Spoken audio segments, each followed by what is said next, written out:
So I want to start with just a very simple quote, and it comes on the home page of the American Board of Medical Specialties, so our counterpart in medicine.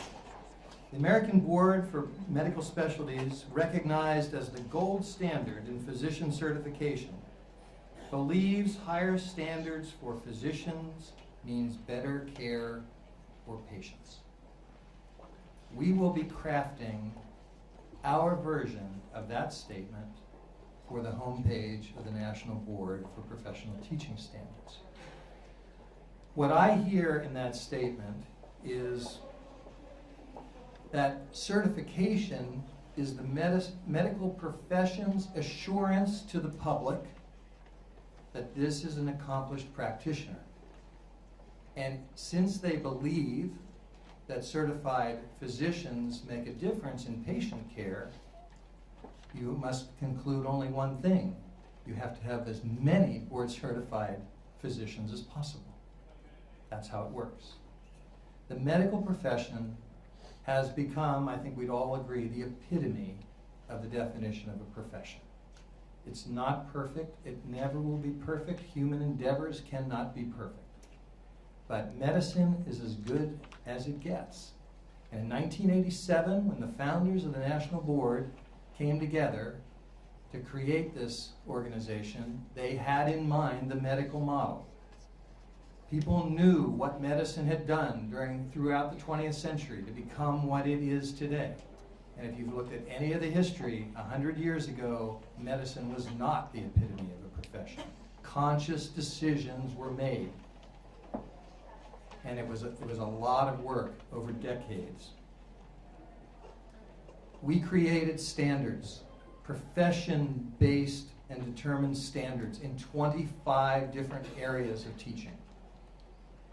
We created a very good process for certifying when teachers meet those standards.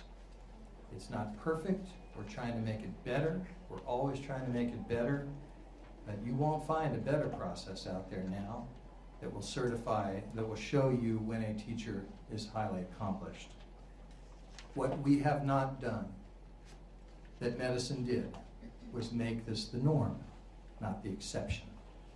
It has to be what everyone in our profession aspires to. That's how you define a profession. Professions are not led by an elite group of Navy SEALs. A profession means across the board you have accomplished practitioners. That's what we have to strive for. We're proud of the 106,000 board certified teachers who are out there now. I've got 18 of the best ones right here on either side of me, and you're going to hear from them in a minute. But that's 3%.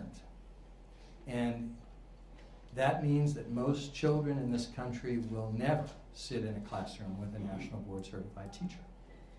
If only 3% of our physicians were board certified, we would not have the quality of health care in this country that we have today. We're proud of Wyoming, 7% of the teachers. Mary has bigger aspirations for that. She's only about growing that number. And the board certified teachers in the state of Wyoming are helping to do that. What we want to talk with the members of the House and the Senate who have lived this experience themselves as physicians, we think that they are in a great position to understand what we're trying to do to help teaching get to the same place. No one talks about this work better than board certified teachers, and I'd like to turn to some of them now.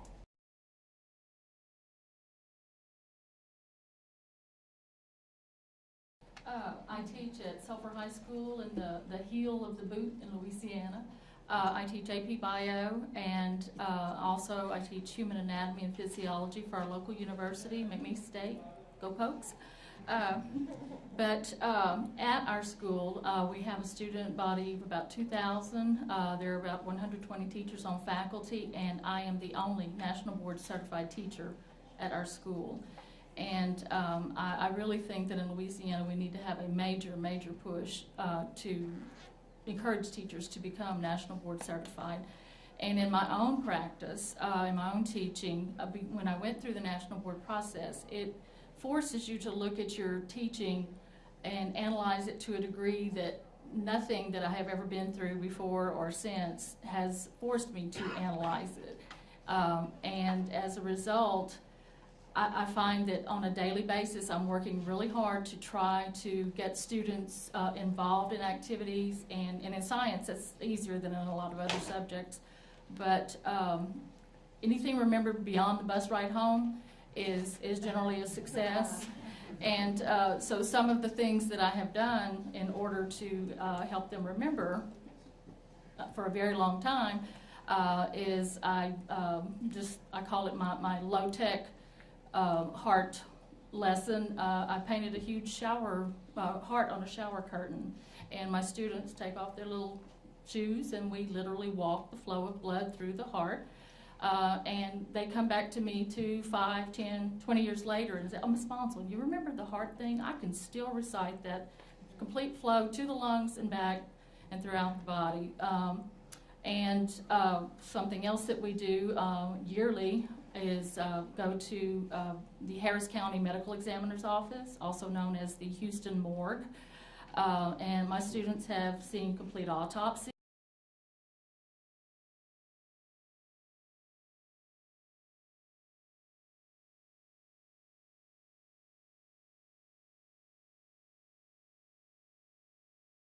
And we powwow about their experience, about what they've gone through since they left, and they stay in touch by email as well. So, and then this year we're going to UT Medical in Houston. Houston's only about 2 hours from where we live, and we will be participating in an anatomy lesson using human cadavers. At UT Medical, they take the cadavers out for the students, and it's such a pleasure to me as a teacher when I see these medical students quizzing my students on all of these different body parts and all in the function of this. And these high school kids are able to name all of that and truly impress. So, but like I said, it's all about constantly changing your teaching. My husband accuses me of reinventing the wheel every year because I'm never satisfied. I want it to be a little bit better. So, but I really believe that National Board Certification helped me gel all of that in my head as far as what do I need to do with these students on a daily basis where they get the information and then they remember it further down the line.